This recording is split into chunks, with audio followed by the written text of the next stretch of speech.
Okay, Leno back again, Hack RedCon podcast. Today, we have my dear friend Panda. It's great to be here. So, for those of you that don't know you, why don't you tell them about you? Currently, I'm the Director of Defensive Security and Strategy at Red Seer Security. We're sponsoring this con. We also do Hack Space Con as well. I'm helping build out their blue team practice, but I also do some offensive work. In a previous life, I was essentially a CISO, but in addition to kind of CISO roles, I also managed network infrastructure. So in a little bit of an IT role too. That sounds like so much more something you can put on a resume. My former role was an active gang member. Nice. It doesn't look good on a CV, unfortunately. I'm sure you learn a lot, though. Oh, I I do tell people that when it comes to my offensive security, most of my education came through practical application. For anybody that doesn't know, I met Panda here last year at Hack Red, and he is a staple of this con, I swear to God, and probably one of the greatest mentors for soldering. We've talked to so many people in these chairs today just about the value of education and mentorship, and the fact that the cybersecurity community, we have no problem with sharing knowledge with each other. And I just wanted to put you up and say you have been, one of the true diamonds that I've found in my travels around conferences, man. Well, you're pretty amazing too, and I appreciate all the kind words.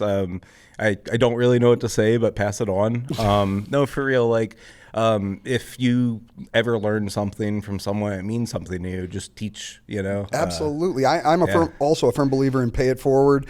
I remember when I got into this about 30 years ago, I've talked before where, now everybody has ChatGPT. You've got Try Hack Me, Hack the Box. You've got Packet Storm, throw a rock and you'll hit some kind of infosec, educational process.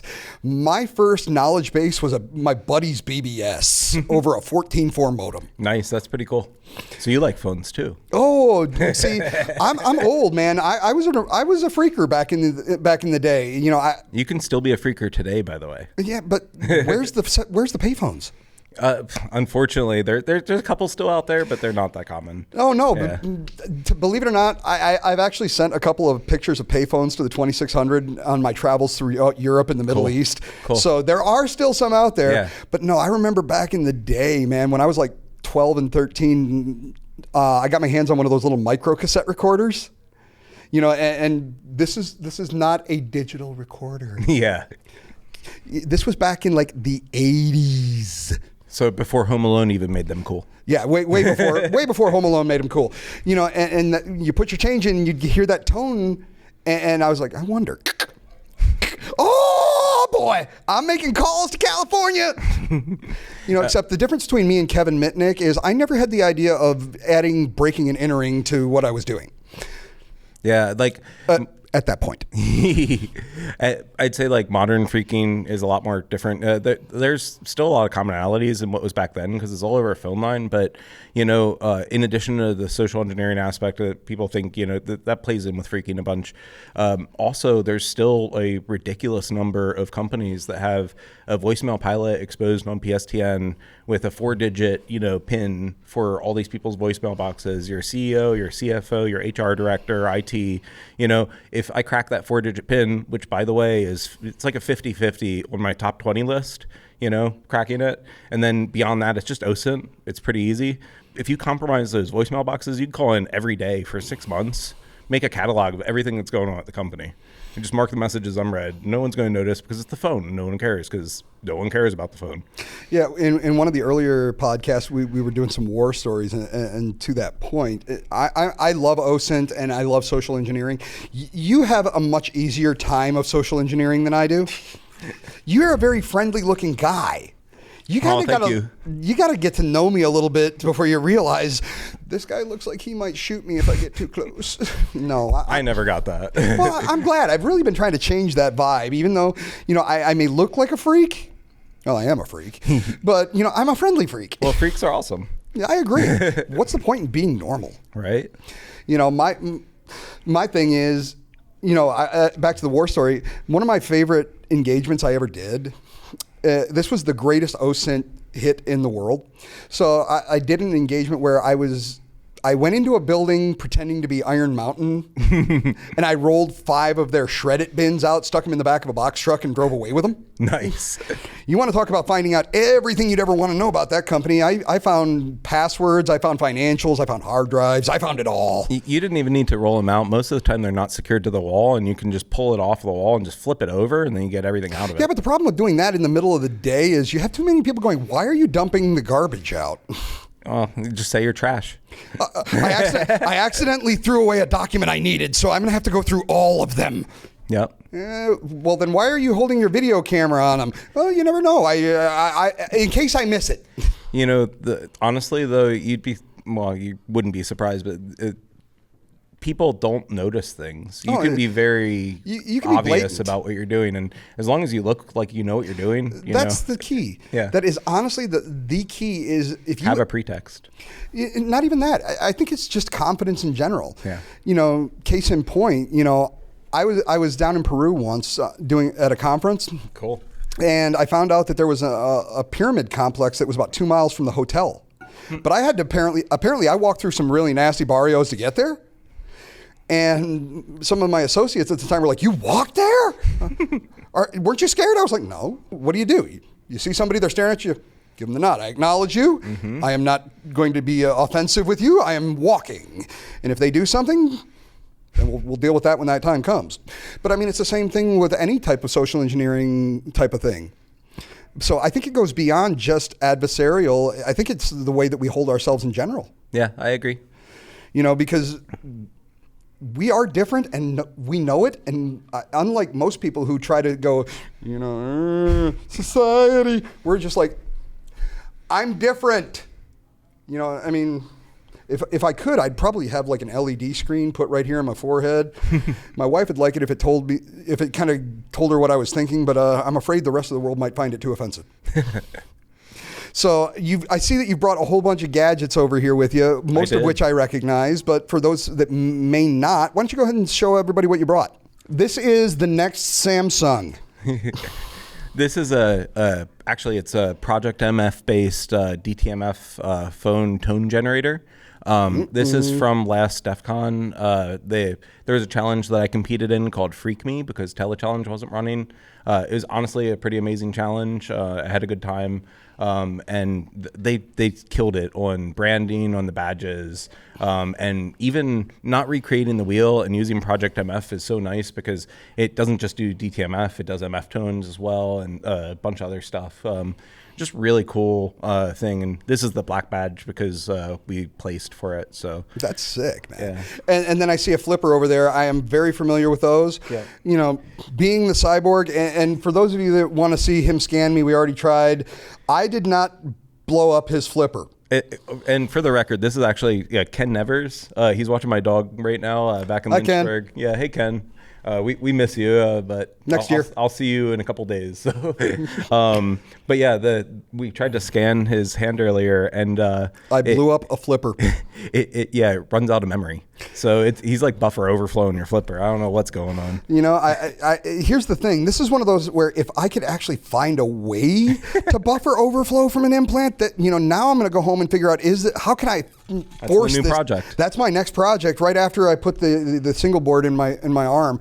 But the one that I really dig is the Meshtastic. Yeah, Meshtastic's great. I'm running a challenge here.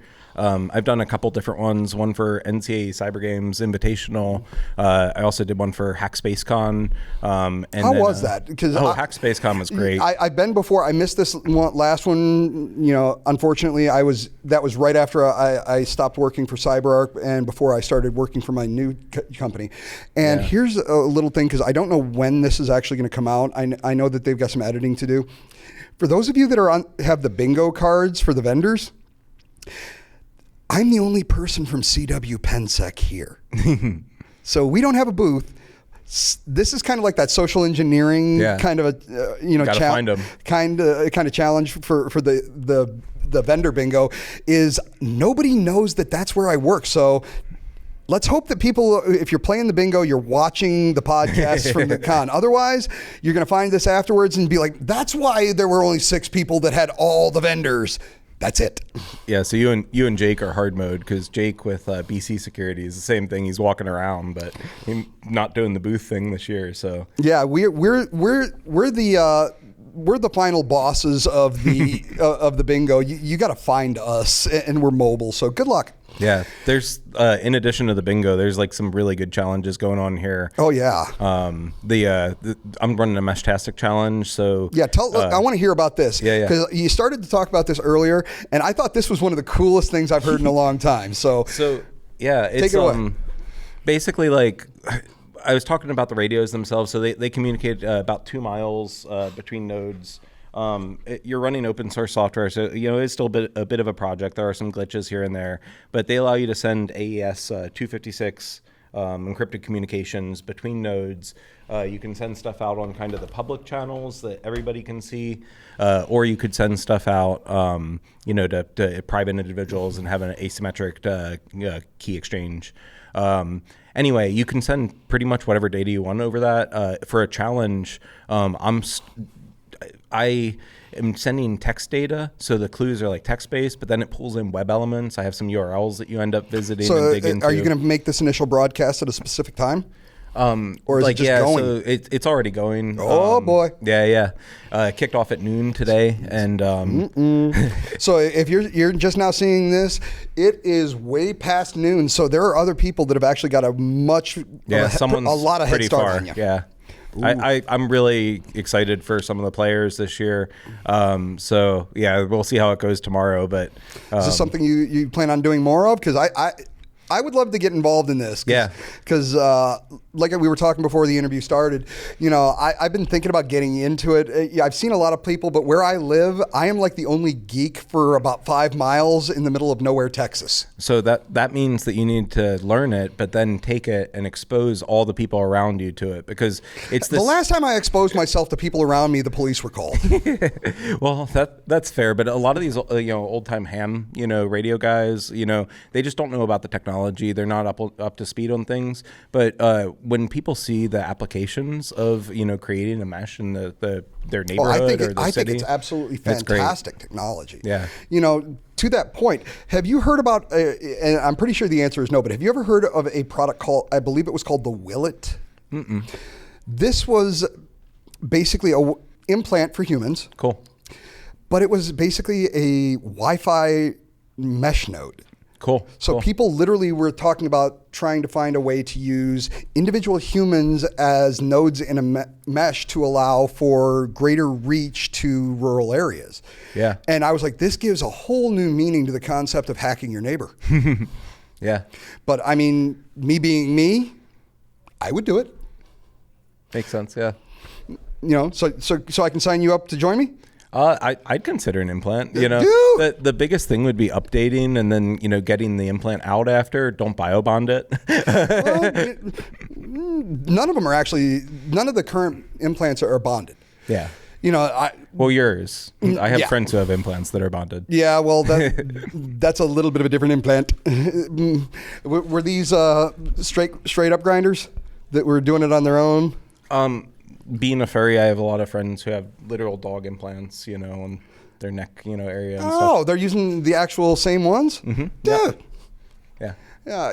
Legitimacy. Hey, I really can't say anything because I'm one of the few humans with my own FAQ, and the first one, the most frequently asked question I get, is this the same chip that's in my dog? Same technology, little bit of a different application, but yes. The friends I know that did that too, they're furries who are vets and stuff like that and have access to those databases, so they just put them in a normal critter, So I wonder if they actually put it in under their own name. A lot of times it's whatever their fur name is, that's what I meant. So now to that point, I had a dog recently. Yeah. That got out. Yeah. And thankfully, somebody found my dog. They scanned it and they were like, "Yep, here you go. Come get your puppy." Thank God I found him. I was happy. Now I'm just thinking about if I had one of those. If you go to the doctor, and this is a completely different issue than I personally have with doctors because I can't get around MRIs because of the bioglass implants and stuff, those are fine to be near MRIs. Yep. You know, it's when you get into the magnets and the flexible membrane style that you run into problems. But I'm just sitting there wondering, if they were to scan you, would they decide maybe this isn't the place for you and call a vet? Probably. Hey, I've actually considered using vets to put in implants before, so I'm not above it. Yeah, they're great. But I really appreciate you spending some time here. If somebody wants to get in touch with you, what would be the best way? Because let's be honest, man, you are one of the best resources around for a lot of, you are like a jack of all trades with really obscure technology. And as far as I'm concerned, you are a walking wealth of knowledge. Thank you so much. I would say lately I've been really interested in Meshtastic. So I started a company called Comms for All, COMMSFORALL.com. Our goal is to distribute these radios to people who need them, but maybe are low income or just are they coming or whatever else. Pre-built, or can you buy them as a kit? Yeah, so they'll come pre-built. These are assembled by me, but they're dead boards essentially that I'm 3D printing cases, adding battery assembling. If somebody wanted to build one, all the stuff is open source on the website. So like the case is actually designed by Gatorbyte with Darknet NG. Nice. And I just really dug the case from DEF CON last year, and he open sourced it. So I'm just trying to get nodes out there. I'm not trying to reinvent the wheel. Why don't you throw the web address out? Oh, yeah, definitely. Like I said, it's commsforall.com. And then if you are in Florida, I also run jaxmesh.com, so jaxmesh.com. And where now is that good for all of Florida?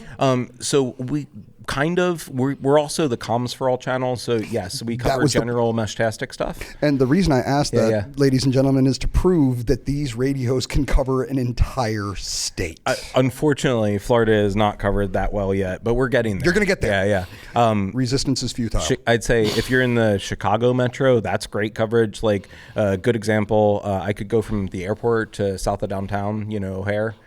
So really nice. Same thing out in San Jose. So, I've been to the promised land, in different cities where they have a better mesh, and I can't wait to get Florida to that level. That would be amazing to see. And especially, north of us, even, in the Southeast and the Carolinas where there's all these disaster areas. Imagine, something Dude, comes I through. have. Yeah. As somebody that lives out in rural nowhere, that's the main reason I started looking at these, because I do live out in the boonies. The closest place to even get gas or anything is 15 minutes away. Yep. And I have no cell signal without my booster, and I have no internet without a satellite. Yep. So something like Meshtastic has been on my radar for a little while, and it wasn't until I've started seeing people like you and other people that I know and I actually trust that are using it, to where I'm actually now at the point where I'm actually thinking about taking the plunge and jumping in. Yeah, definitely check it out. And if you have any questions, feel free to reach out. And the one last thing I wanted to leave off on too is like Hack SpaceCon. If you're down in the Florida area, check out Hack SpaceCon. We tried something new this year where we gave people a little more time to explore Kennedy, did a little bit more focused presentations that first day. So it is a little bit different format than before, but I think it worked out really well this year. I've heard, honestly, really nothing but positive stuff. It's been a great con. Red Seer, in my opinion, is one of the tops out there, especially when it comes to giving back. Yeah. There's a lot of pen test companies. Black Hills is another one with Wild West Hacking Fest. But the truth is, groups like yours are really what's helping to educate the next generation. And as one of the old timers who's really hoping to live long enough to get to the point of retirement, I'm really looking forward to passing the torch on. And, people like you actually give me hope that I will be able to stop doing this one day and not have to worry about, all of my systems, attacking me in the middle of the night. Oh, wait, I keep forgetting. I'm the cyborg. Even Dracula had Renfield.